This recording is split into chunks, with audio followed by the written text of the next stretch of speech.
Hello and welcome to the second edition of our Slavic podcast. My name is Gayana Torosyan. I teach media studies at SUNY Oneonta, but I was born and raised in the former Soviet Union. Our today's guest is immigration attorney Anna Stepanova, who, just like me, moved to the United States after finishing college back home and continued learning until she reached her professional goals here in America. Stepanova talks about her feelings about Russia's war against Ukraine and her hopes for the future of her historic motherland.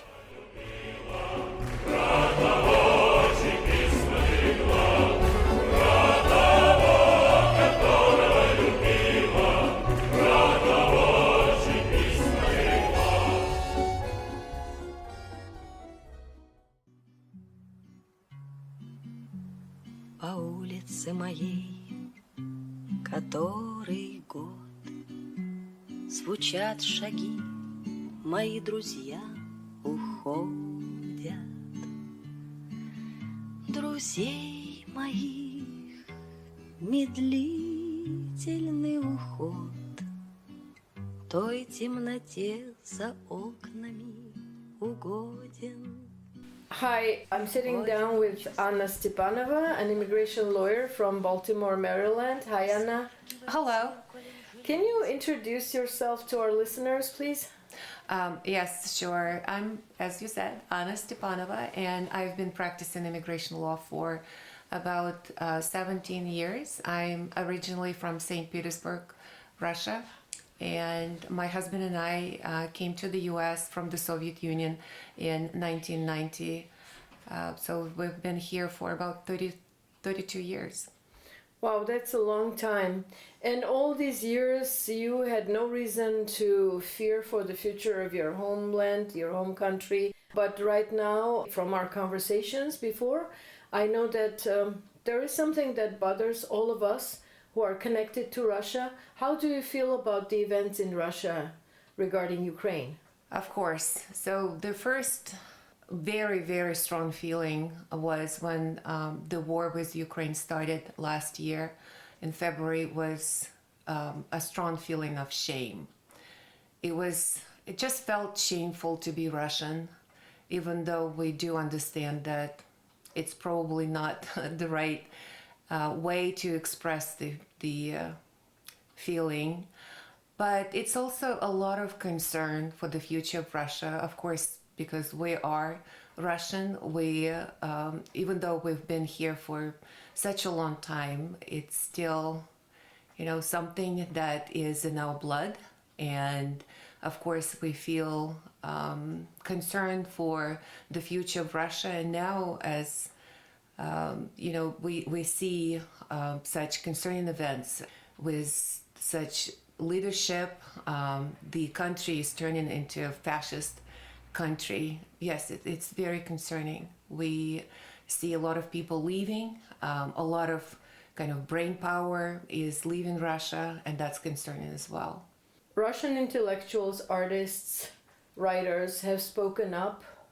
Have you thought about how you feel about the future of the country in terms of ending the war and returning to a normal life where you would be proud of being Russian?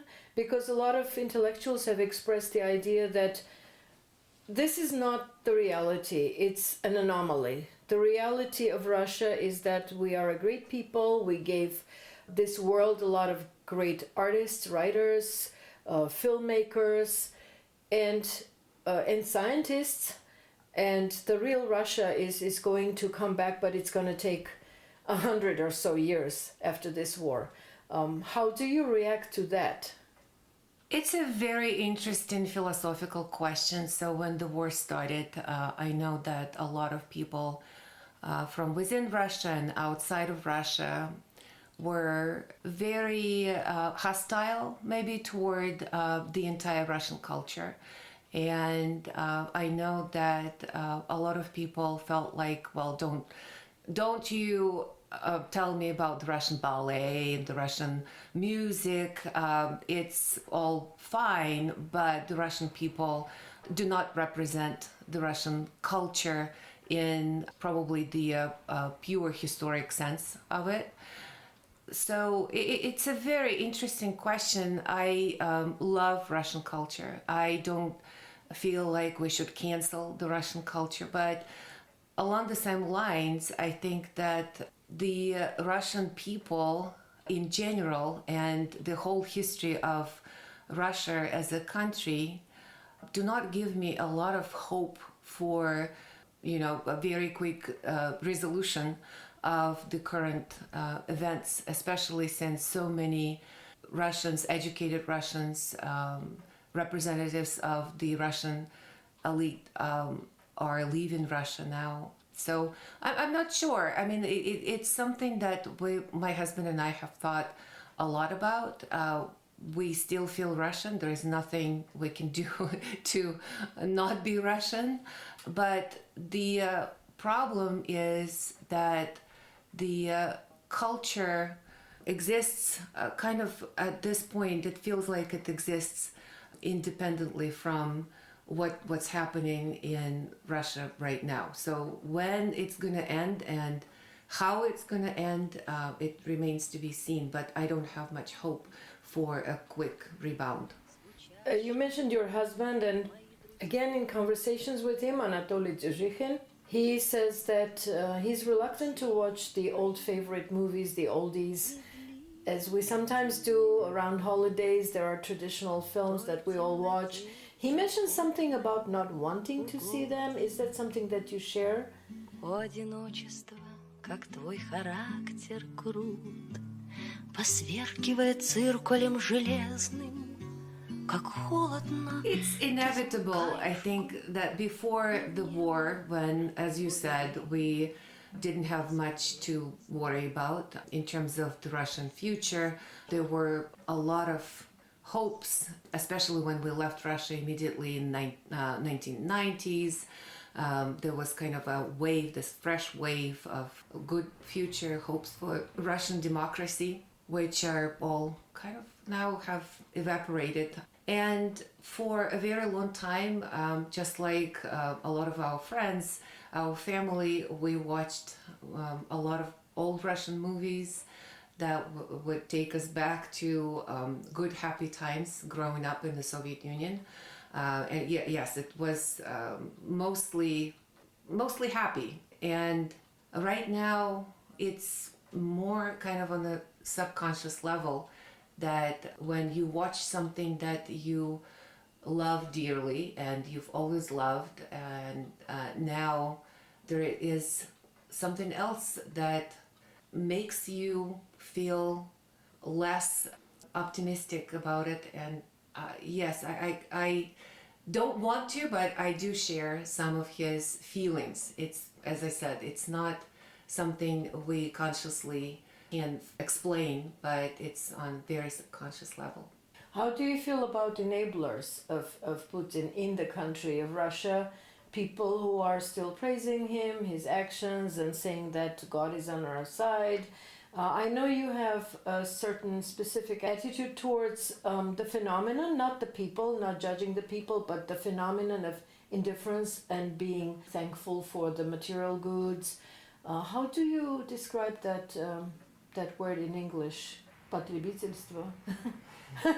Okay, so if you would elaborate on how you feel about the actions of people who are basically not doing anything to resist the war. It's natural to feel that these people, as you said, enablers, should rise and should probably criticize the government. We haven't been there inside Russia, and we haven't lived in Russia for over 30 years, so it's very difficult for us to understand what's going on through their minds and why they are not protesting. And we feel like they may be very scared, which is understandable when you see on the news that people get arrested for just simply putting flowers, in honor of victims in Ukraine, and they come to various places within Russia, memorializing Ukrainian cultural phenomena. And I'm not sure. I think that a lot of people just feel like they can afford not thinking about it and just thinking about their material goods, something that's right in front of their eyes. I think that a lot of what's happening is caused by a very well-oiled machine of the Russian news, and I don't know if I can blame all of those people. So it's very hard to judge them, but on the other hand, I hope that there will be more and more kind of waking up inside of this, very swampy mass feeling of well-being, and it's a false feeling, but maybe something will wake up. I will talk about the enablers separately because I subscribe to a channel on Telegram that brings news from Alexei Navalny, the main opposition figure against Putin. There is a Navalny USA channel and there is a Navalny channel where he broadcasts, he talks from his jail cell. For our listeners who are not very familiar with Navalny and his history, I can give a separate summary at the end, but do you have anything to add to? Is there any hope that Navalny would do something from jail or when he comes out, if he comes out? And basically the big question, why is he still alive?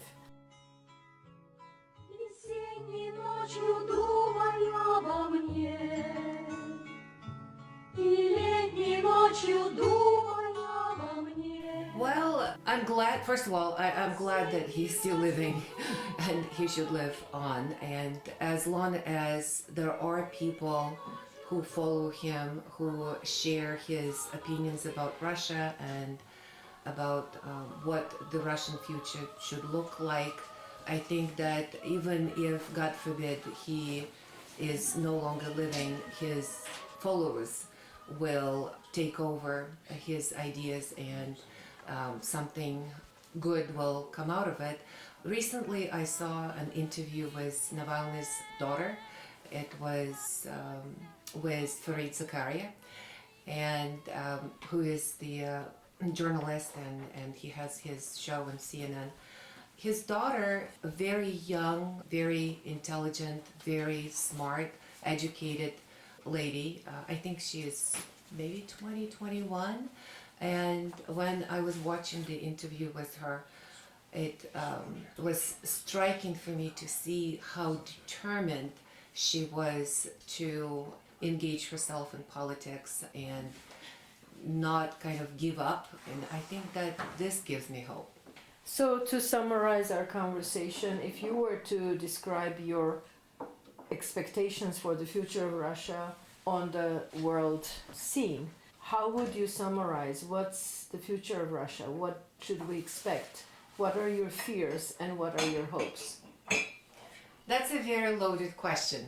I think it's going to take maybe several decades for Russia to get back on track, to even have any slight hope to become a democratic society. And yes, of course, we all hope that it will happen, but as long as the current government remains in power, that's probably not going to happen. So it's going to take a while.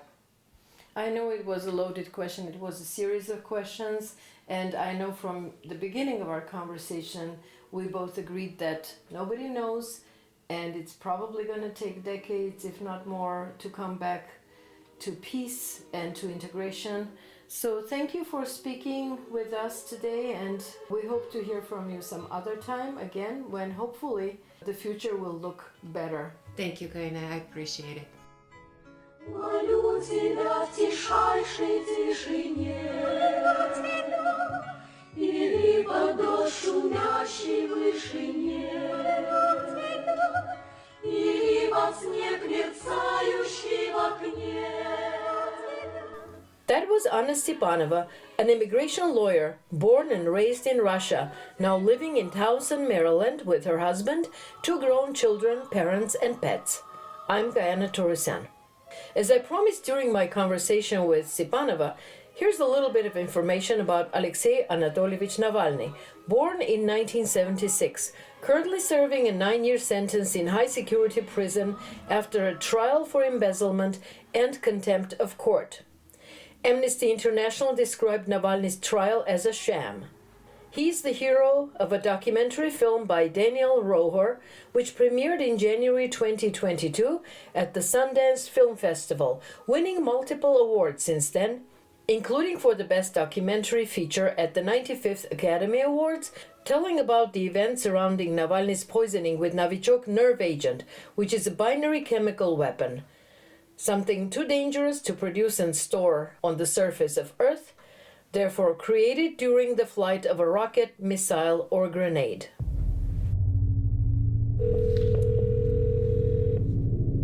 Алло. Владимир Александрович, это Навальный Алексей вас беспокоит. Хотел узнать, зачем вы хотели меня убить. Remarkably, Vladimir Putin faces a legitimate opponent, Alexei Navalny. I don't want Putin being president. If I want to be a leader of a country, I have to organize people. The Kremlin hates Navalny so much that they refuse to say his name. Passengers heard Navalny cry out in agony. Come on, poisoned? Seriously? We are creating a coalition to fight this regime. If you are killed, what message do you leave behind to the Russian people? It's very simple. Never give up. Navalny is using the Telegram messaging system to communicate with his supporters in Russia and abroad. And the interview with his 22-year-old daughter Daria Navalnaya appeared on the same platform, Telegram, among other places.